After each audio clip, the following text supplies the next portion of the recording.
Hey guys, what's up? My name is Zach, and today we're going to be doing an election prediction between Alexandria Ocasio-Cortez and Donald Trump. So, as most of you know, Alexandria Ocasio-Cortez is a rising star within the Democratic Party ever since she beat Joe Crowley in what's been described as the biggest primary upset in the 2018 election cycle.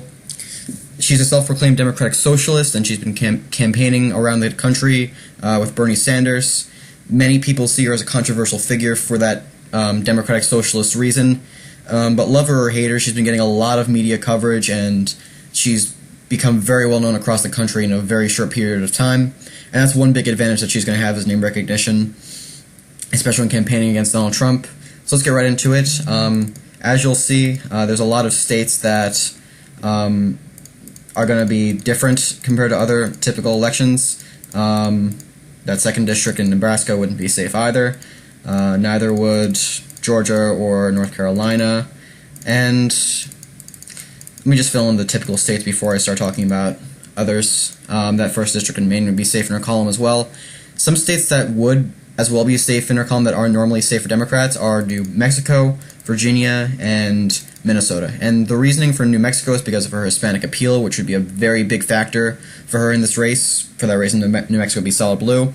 Virginia, Ocasio-Cortez is a very good grassroots campaigning strategy, which will turn out a lot of youth voters, especially in Virginia and in Minnesota, which would ultimately make these states go from likely blue in any other case to solid blue.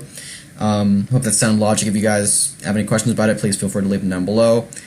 These are pretty big calls to make for this case. Okay, but Colorado, I would consider, let me just switch to different shading. I would consider Colorado to be likely in Ocasio-Cortez's column, and this is virtually because it does have a pretty big Hispanic population like New Mexico, and Ocasio-Cortez could appeal very well to voters in this state, especially who are especially since there are a lot of progressives in this state as well. Georgia I consider likely in Donald Trump's column. I think that the only way to win this state as a Democrat is to be African American for one. Oh, and I almost forgot about Indiana. That'd be solid in Trump's column as well.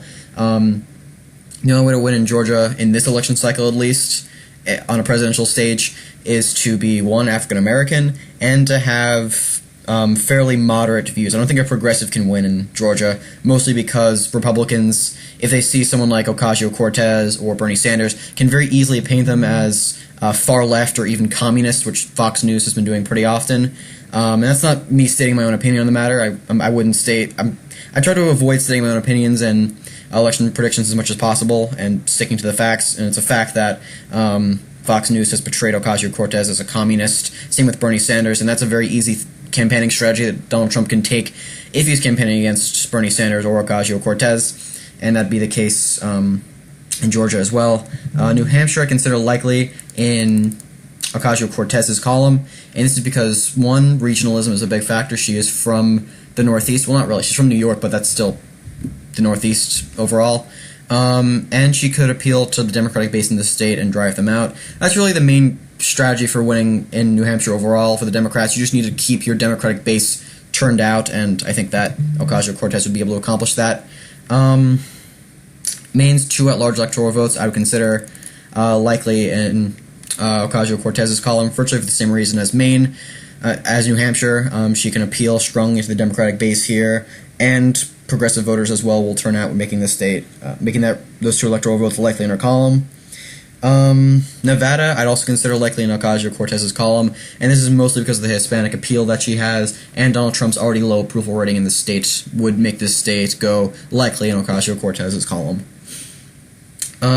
Michigan, I would consider likely in Ocasio-Cortez's column as well, and this is because of her appeal to youth voters as well. I think her name recognition is going to do very well for her if she somehow becomes the presidential nominee for the Democrats, which I don't even think she can, because I don't think she's eligible by age to run for president, but this is all hypothetical, so who really cares? So Michigan, I consider likely in her column, because Donald Trump's approval is low in this state. It is leaning towards Democrats overall, and her name recognition and Latino appeal will drive out turnout in Michigan, making it likely in her column.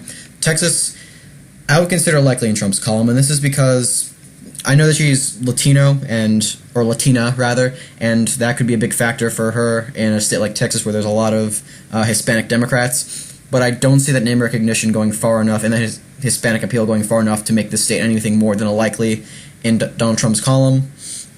And I think her self-identification as a Democratic Socialist and her affiliation with the progressive movement in general will turn a lot of voters in Texas off to her, considering that the state is not ready to go progressive or even moderate Democrat yet. So for that reason, I consider it likely in Trump's column.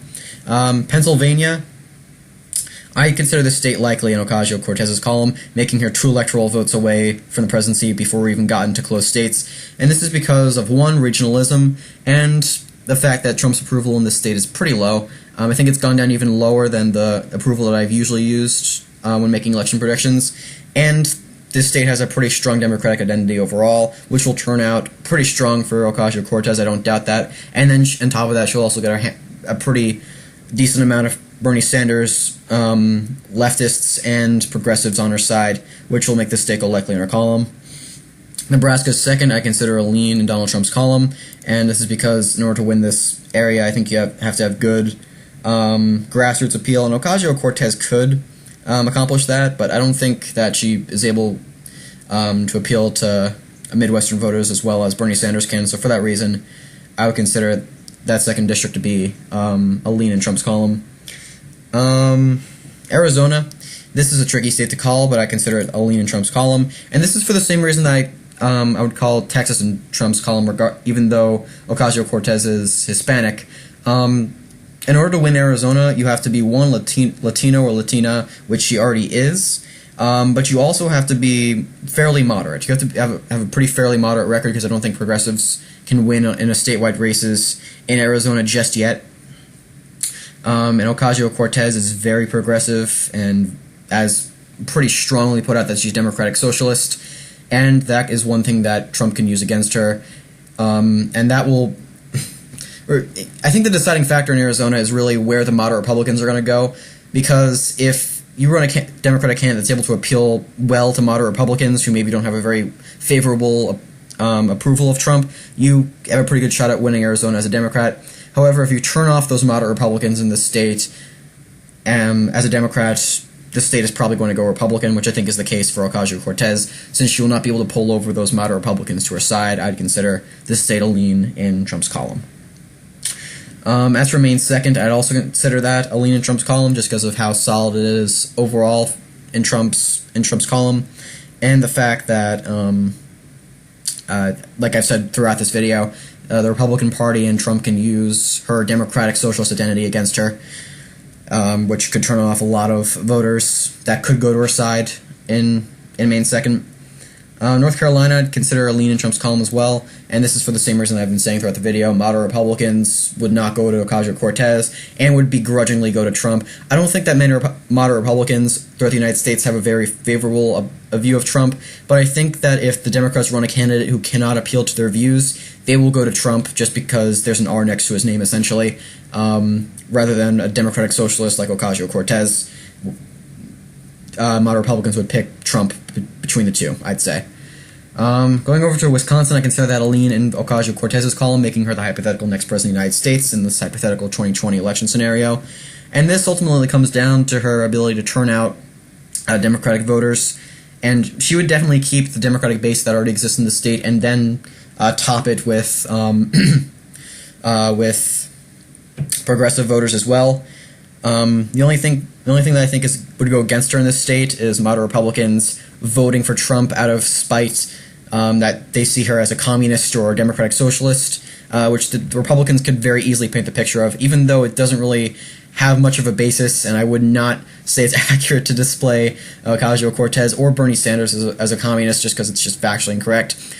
The Republican media and Donald Trump could very easily paint that picture, and they could very easily sell to moderate Republicans, which would be a major disadvantage for Ocasio-Cortez in this election prediction. But regardless, Wisconsin would go narrowly in Ocasio-Cortez's column, giving her the 10 electoral votes she needs to be the next president of the United States, but we're not done yet. Iowa, I'd consider a lean in Trump's column, and this comes down to the thing I've been saying over and over and over again in this video, that moderate Republicans will not vote for Ocasio-Cortez out of spite because of her progressive views and her Democratic Socialist views, and will instead go over to Donald Trump. And I know if it's Bernie Sanders, he would be able to win in this state, And you may be asking, why would Bernie Sanders be able to win in Iowa and Ocasio-Cortez wouldn't? And that ultimately comes down to the fact that Bernie Sanders has much more of a Midwestern appeal than Ocasio-Cortez does, which is one of the main reasons why Bernie Sanders would do so well in an election against Donald Trump. However, Ocasio-Cortez is a New York City Democrat and a Democratic Socialist, New York City Democrat at that, so that kind of combination would not play well amongst moderate Republicans that Democrats need to pull over in order to win in states like Iowa. Going down to Florida, I would put this state a lean in Ocasio-Cortez's column, which ultimately makes this election pretty safe for overall, and that's because of the Hispanic population here, which would be peaked in her column.